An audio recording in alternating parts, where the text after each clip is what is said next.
Everyone, welcome to another installment of WGS-TV right here on YouTube.com/WrestleGamer and ZFX-TV.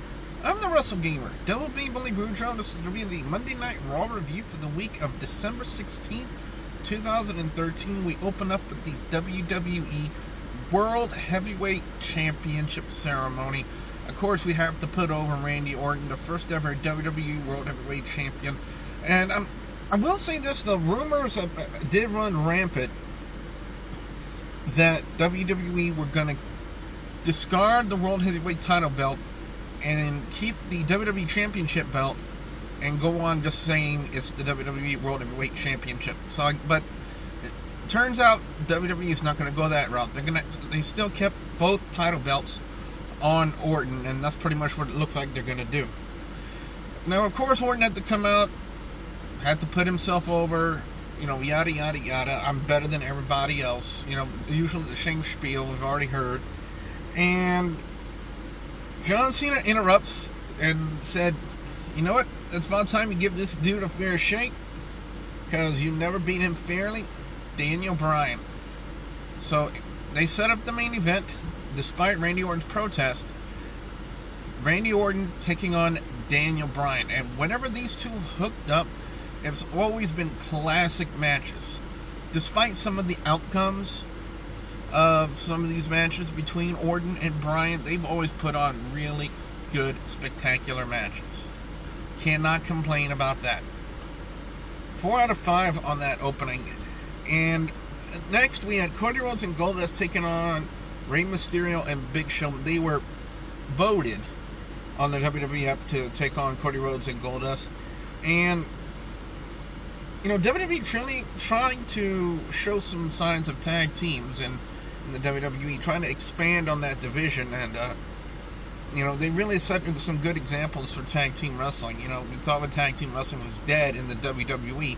Lo and behold, they're trying to revitalize that division.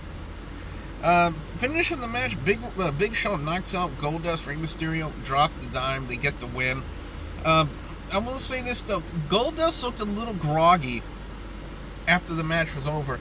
Now, I don't know if he was legit hurt, but if he wasn't and he was a sell job, he did that beautifully. I mean, when you get to the point where you gotta question whether or not it's legit, yeah. But, anyway, I can't say nothing bad about the match.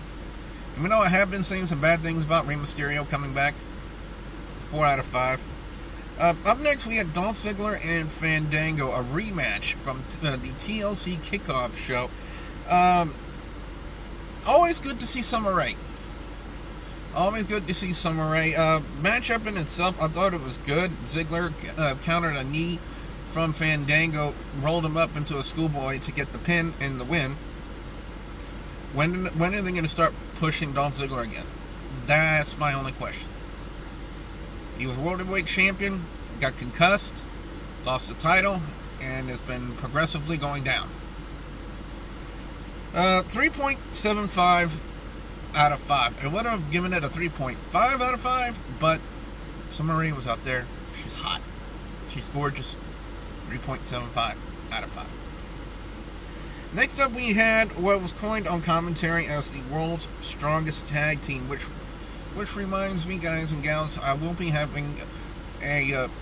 putting up a video probably tomorrow with my thoughts on the current state of the commentators in the WWE, and who better to do it than a commentator himself, like me. So, anyway, they coined Biggie Langston and Mark Henry as the world's strongest tag team. Kind of fits the bill. Taking on the Real Americans, and I even said it on the Facebook page during Monday Night Raw. I kind of felt sorry for whoever was got to go against Langston and Mark Henry, and then again, it turned out to be the Real Americans. I wanted to retract that statement, but anyway, Langston and Henry get the win. It was a good match, 3.5 out of 5. And then we have another tag team match. Here I go. This is like 1, 2. Our third tag match. We had a Ryback and Tons of Funk. Now, I think WWE really wanted to finalize the heel turn of Brodus Clay and make him the monster heel that he was supposed to be when he debuted a year ago. The Funkasaurus gimmick really never panned out. You know, I had hopes for it, that it could be entertaining when it first debuted, and it just never really went over on the crowd. Never went over on yours truly. It's like it was a gimmick that just never really stuck. So they really needed him to be more of the monster heel. Brodus Clay can probably get over more as a monster heel, as a super heavyweight heel in the WWE.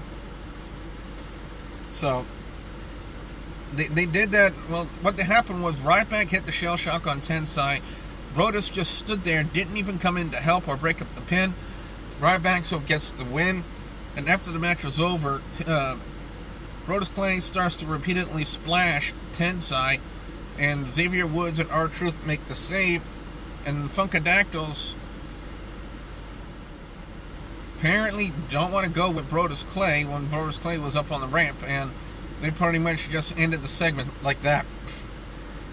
So I gotta say, about time, WWE probably thinking like we are. Like, the Funkasaurus gimmick really wasn't working anymore. They really needed Brodus to be heel. Now they have an opportunity. They've turned Brodus heel. Let's see them actually stick with it. 3.5 out of 5. Next up, CM Punk is getting ready for the 6-man tag. He's already in the ring. And then he wants to call out Triple H over the situation involving him and the Shield. And he gets Shawn Michaels.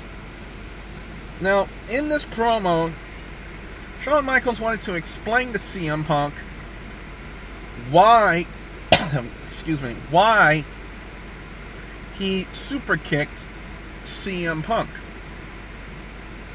Punk responded with, the 15-year-old CM Punk thought it was pretty cool that you kicked me in the face.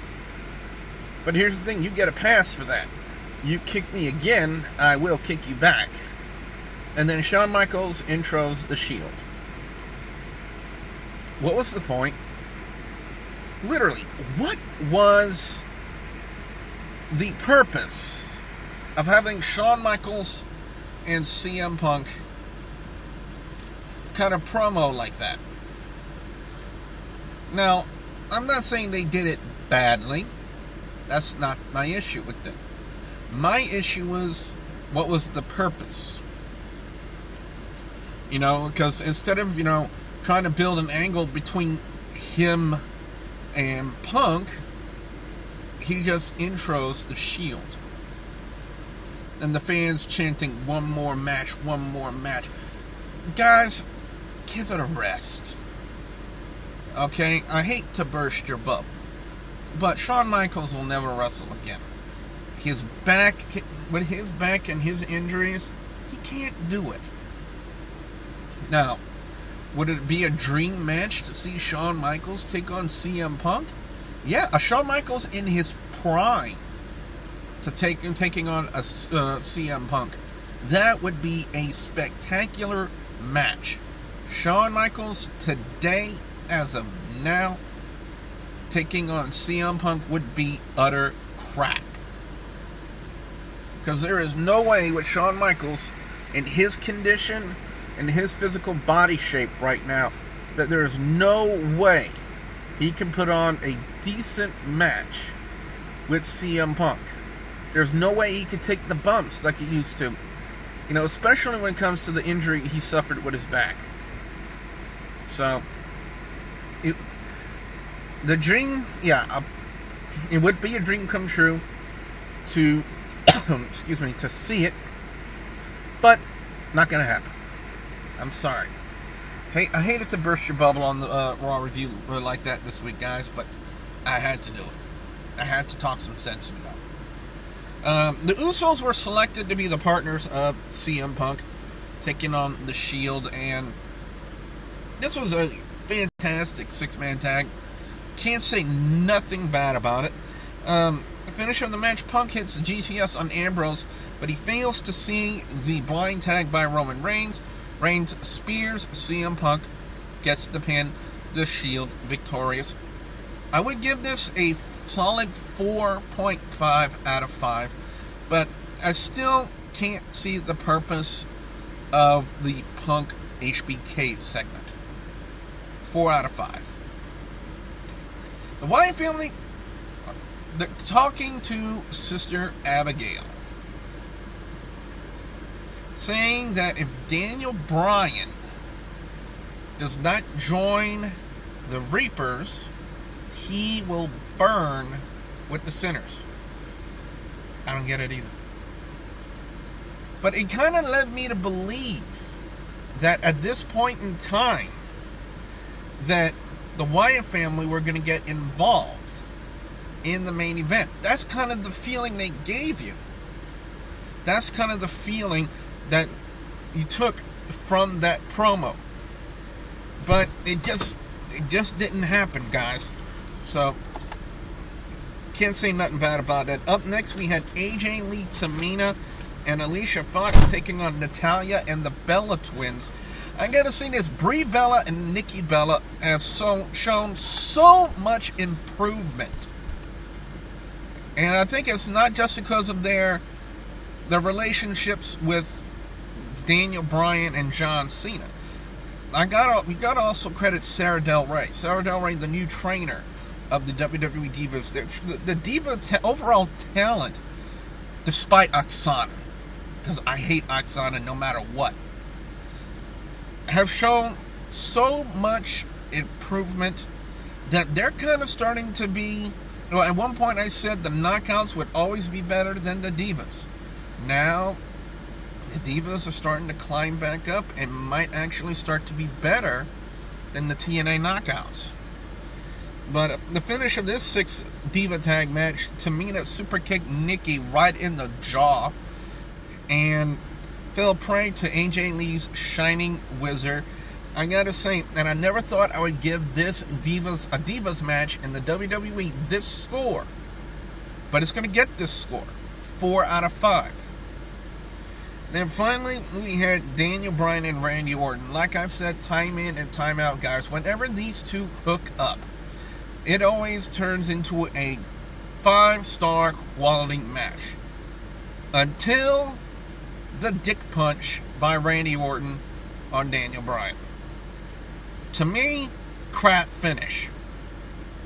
They could have gone so many other different routes.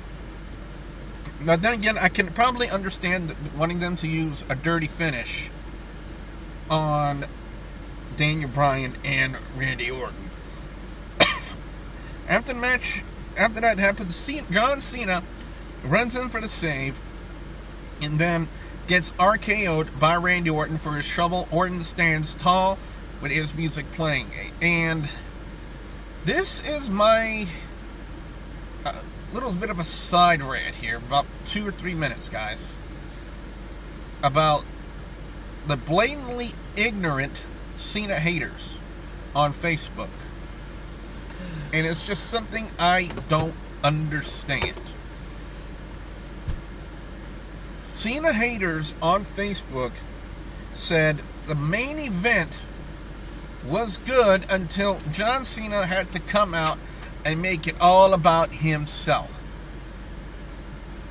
And I'm sitting here, I'm trying to think with the same ignorant logic that you ignorant Cena haters have. I mean, let's look at the facts, okay? Because, to me, you guys are just blinded by ignorance and hate. Alright, how did Cena make it all about himself when, 1, he wasn't even involved in the main event, 2, he runs in to make a save for Daniel Bryan, 3, he gets RKO'd, he lays flat on his back, and 4, Randy Orton stands tall and his music is playing. So if Randy Orton is the one who's getting put over in the finale of Monday Night Raw, how the fuck is John Cena making it all about himself? To me, you ignorant Cena haters are just so blinded by your hatred that you fail to actually observe and understand how the wrestling industry works. The main event was not all about John Cena. It was all about Randy Orton. Randy Orton RKO's John Cena. Randy Orton stands tall. Randy Orton's music plays. If it's going to be about John Cena, then John Cena would have blocked the RKO, would have given Randy Orton the attitude adjustment and thrown him out the ring, and his music would have played at the end of Monday Night Raw. So, I have a challenge out to you ignorant Cena haters out there. Explain to me, because I'm a real wrestling fan, and I'm a wrestling enthusiast for 27 years and a pro wrestling commentator for 5 years. I want you guys to explain to me in the comments section just how was this segment with John Cena running out to make the same and then getting RKO'd all about him. Try to make me think with your ignorant logic. Because I fail to see what you guys see. But then again, I'm not blindly stupid. So, let's get the overall score and picks for best and worst match or segment of Monday Night Raw. Best match, hands down, guys, that I thought was really good. I gotta go to Daniel Bryan and Randy Orton. For a main event, solid, despite the outcome. Really enjoyed it. With given the six-man tag with the Shield and CM Punk and the Usos a close second. Worst match of the night? I'm looking up and down here throughout all my notes here in my notebook of power. And, well, let's say no worst match or segment. And this Monday Night Raw, to me, gets a 4 out of 5. So, with that being said, guys, what I want to know now from you guys out there, the viewers and subscribers, your thoughts on Monday Night Raw this week. Be sure you put your comments in the comment section below. Don't forget to like and favorite this video. Don't forget to like the Facebook page, facebook.com/WGS-TV. And don't forget to please subscribe to youtube.com/WrestleGamer and youtube.com/ZFXTV Network. Also, a special shout out to Rick Starr and the guys over on Hardcore Wrestling Radio, facebook.com/Hardcore Wrestling Radio. Be sure you guys give them a like as well. So, with that being said, I am the Wrestle Gamer, Double B, Billy Boudreaux, picking up my brother Dustin Boudreaux, saying thank you very much for watching.